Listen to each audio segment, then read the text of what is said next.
já fez meu curso online e tira o seu projeto da gaveta, talvez ache um pouco repetitivo esses tópicos que eu tô falando. Mas é só esse mesmo de roteiro que eu tive que dar uma introduçãozinha, e o outro, que vai ser como vender o projeto. O mais é conteúdo inédito, viu, gente? Só pra vocês não ficarem desmotivados a continuar assistindo. Continua aí.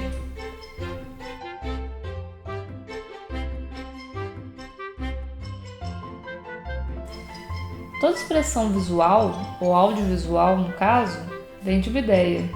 E no cartoon, no desenho animado, se você não tem uma ideia por trás daquele desenho, aquilo é simplesmente uma imagem, um desenho. Você precisa de ter uma história por trás daquilo. Você precisa contar uma história. E como você cria uma história do zero? Isso eu acho que é o mais difícil do processo inteiro. E é aí que entra o roteirista. E roteirista é uma profissão muito perigosa, por assim dizer, porque todo mundo acha que consegue escrever um bom roteiro. E assim, eu não estou falando que você não vai conseguir fazer um bom roteiro. Pelo contrário, qualquer um pode sim ser um roteirista. Mas tem que ter, como tudo na vida, esforço, você tem que estudar, você tem que realmente ir atrás de cabeça. A minha dica, se você tem interesse em entrar nisso, é procura material, pesquisa, realmente submerge, vá aos poucos. Primeiro, tenha conhecimento das noções básicas do que você precisa. Quando eu criei o gato, eu confesso que eu não sabia nada sobre ser roteirista. Eu era uma das pessoas que achava que conseguiria fazer. Então, eu tinha aquela ideia mais ou menos e criei toda uma mitologia do universo, vários detalhes muito específicos. E eu pensava, pronto, tá aí uma ideia genial, o próximo Oscar vai ser pra mim. Só que aí, sempre que eu tentava falar uma ideia, eu não conseguia me expressar, as pessoas não entendiam o que eu estava falando. E eu vi que estava tudo muito complicado, muito complexo, as pessoas ficavam entediadas muito rápido. E aí eu vi que eu precisava de um jeito simples para conseguir passar essa informação. E aí que entra a logline. Logline é o resumo da sua história em mais ou menos 2 linhas, de um jeito claro e objetivo. Vou dar um exemplo de uns loglines aqui de séries.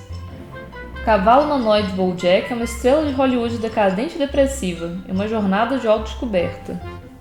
Florzinha, Lindinha e Docinho são garotas com superpoderes que protegem Townsville da força do mal, que é o logline das meninas superpoderosas. E Dexter é o garoto prodígio que construiu seu laboratório e consegue resolver qualquer problema, menos com sua irmã, que é o laboratório de Dexter. Depois que você cria essa base, todo o resto vem mais fácil. No meu caso, eu defini que era a história de um gato de rua que foi confundido por um gato mágico por uma família de caçadores que viajam no tempo. Aí depois disso foi bem mais fácil contar os detalhes da história, porque eu já tinha aquele princípio. E organizar essas ideias seguindo a estrutura de um roteiro foi minha maior ferramenta para não perder nesse universo. Um roteiro bem amarrado, com começo, meio e fim bem definido, passa todo o conteúdo dessa história na sua cabeça, mas de um jeito claro e que funciona. Essa divisão chama arcos dramáticos. Escute a voz da razão. É muito arriscado você começar a produzir sem você ter pelo menos a estrutura do seu roteiro muito bem amarrada e pronta. Senão você vai se perder muito fácil, gato que o diga. E assim, pensa num prédio, por exemplo. Se você começa a construir sem o engenheiro ter terminado o projeto, tem até a chance dele não cair, mas olha o risco que você está correndo. Outra coisa que o roteirista tem que ficar atento, e muita gente esquece dessa parte, é que um bom roteirista tem que entender o público-alvo para ele. Como assim? Você tem que pensar que o mesmo personagem, o mesmo universo, tem abordagem completamente diferente da história de acordo com o público-alvo. Vou dar uns exemplos aqui. Teen Titans, por exemplo, tem 2 versões dele. Tem a versão de 6 a 9 anos, que é uma versão mais adulta, com problemas mais sérios, que tem um pouco de profundidade dos personagens, e tem a versão Teen Titans Go, que é de 3 a 6 anos, que tem problemas muito mais bobinhos, os personagens são rasos, mas é a mesma coisa, os mesmos personagens. Outro que é muito bom nisso é o Ben 10. Ben 10 tem vários remakes, inclusive, e você vê que cada remake tem uma abordagem diferente dos mesmos personagens. Eu vou dar o mesmo exemplo de diferença, que o Ben 10 de 2008 é um público de 6 a 9 anos, que eles são pré-adolescentes, estão descobrindo coisas novas, eles estão se apaixonando, eles estão vivendo aventuras e dramas de pré-adolescente. Enquanto no Ben 10 de 2016, que é uma versão mais infantilizada de 3 a 6 anos, é uma visão muito mais bobinha, muito mais simples. O mal é o mal, o bom é o bom. Looney Tunes também tem muito disso, eles são ótimos para fazer, porque não somente tem a versão de gags de Looney Tunes, que é aquele humor bem físico mesmo, que é de 3 a 6 anos, e tem também de 0 a 3 anos, que é o Baby Looney Tunes, que é muito bonitinho. E tem ainda os adolescentes, que é o Tiny Toons, que é de 6 a 9. Você vê que esse é um ótimo exemplo de como que o público-alvo muda completamente, mesmo pegando os mesmos personagens.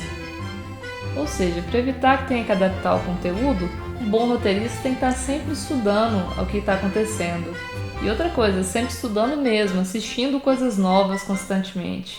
Porque mesmo que ele já tenha em algum momento da vida tido a idade das crianças, o público mudou completamente, as referências são outras, o mundo é outro. Então, ser um roteirista é estar sempre se atualizando e pesquisando e entendendo o que está acontecendo agora. Outra coisa importante entender quando se fala no roteiro é a duração. Geralmente, canal de desenho animado tem uma programação dividida em intervalos de meia hora, sendo que o tempo total de cada um dos intervalos é dividido entre os episódios de uma série. Ou seja, a cada meia hora de programação é 22 minutos de conteúdo e 8 minutos de intervalo, ou 26 minutos de conteúdo e 4 de intervalo. Essa parte é chata, mas é importante falar, né? Ou não, o importante é saber que os formatos mais comuns são 22, 11 e 7. Enfim, essa não é uma aula de roteiro, mas se você tiver interesse em ser roteirista, eu tenho uma dica de ouro para te dar. Faça histórias baseadas em sentimentos instintivos, sentimentos básicos. Eu vou dar uns exemplos para você entender mais ou menos. Monstro da casa, instinto de sobrevivência. A casa, no caso, qualquer espaço fechado, mesmo que seja uma cidade, uma criatura supernatural que aparece e tem que ser contido pelos heróis. Por exemplo, Scooby-Doo, e tem literalmente um desenho que chama Monster House, que a tradução ao pé da letra seria Monstro na Casa, a Casa Monstro. Jornada do herói, crescimento pessoal. São uma das estruturas mais antigas conhecidas e é mais usada. Um herói vai para a estrada buscando algo, mas descobre outra coisa, ele mesmo. Aí exemplos tem Mágico de Oz, tem Harry Potter, Star Wars. Gênio na Lâmpada, Desejo, que é o herói que faz um pedido que se realiza, aí a vida dá uma guinada drástica, pro bem ou pro mal, mas ele sabe que vai trazer problemas depois. Aí exemplos são Aladdin, Padrinhos Mágicos. E Podia Ser Eu, Superação. Uma pessoa comum se encontra em circunstâncias extraordinárias. O tamanho relativo da confusão é o que faz a história funcionar. E quanto pior o vilão, melhor a história. Queria que fosse eu, superação. Uma pessoa extraordinária se encontra em situações comuns. É uma variação do formato anterior. Ou, por exemplo, qualquer série de super-herói. Rito de passagem, superação. São eventos traumáticos que te fazem evoluir como pessoa, que é a puberdade, crise de meia-idade, término de relacionamento. E um exemplo legal é o Sorriso Metálico, que mostra uma menina que está usando aparelho justamente na época que todo mundo tem que usar aparelho. Eu usei e foi horrível. Romance e bromance, que é o amor, que é dois parceiros vivendo aventuras fantásticas. Pode ser uma história de amor ou não, segue as mesmas regras. Eles se odeiam, mas uma aventura em comum os aproxima. Geralmente tem uma grande evolução por conta do outro, que tem uma personalidade constante. Procurando Nemo, por exemplo. Tem a família, que é a coletividade, que é qualquer série que explora a dinâmica familiar disfuncional, que apesar de todos os problemas e defeitos, se mantém unida e feliz. E pode ser desde uma família tradicional como Gumball, como Rocket Power, que são amigos que têm meio que uma tribo, são uma família de certa forma. Tem um site que chama TV Tropes, que reúne todas as categorias da história do audiovisual, é muito legal. Resumindo tudo, o roteirista é aquela pessoa profissional que vai pegar a sua ideia, vai transformar ela em um produto audiovisual que você vai poder transformar em uma série, um filme, o que for. Vai estar pegando aquela ideia do ar e colocando em palavras. E com isso a gente tem a primeira etapa pronta.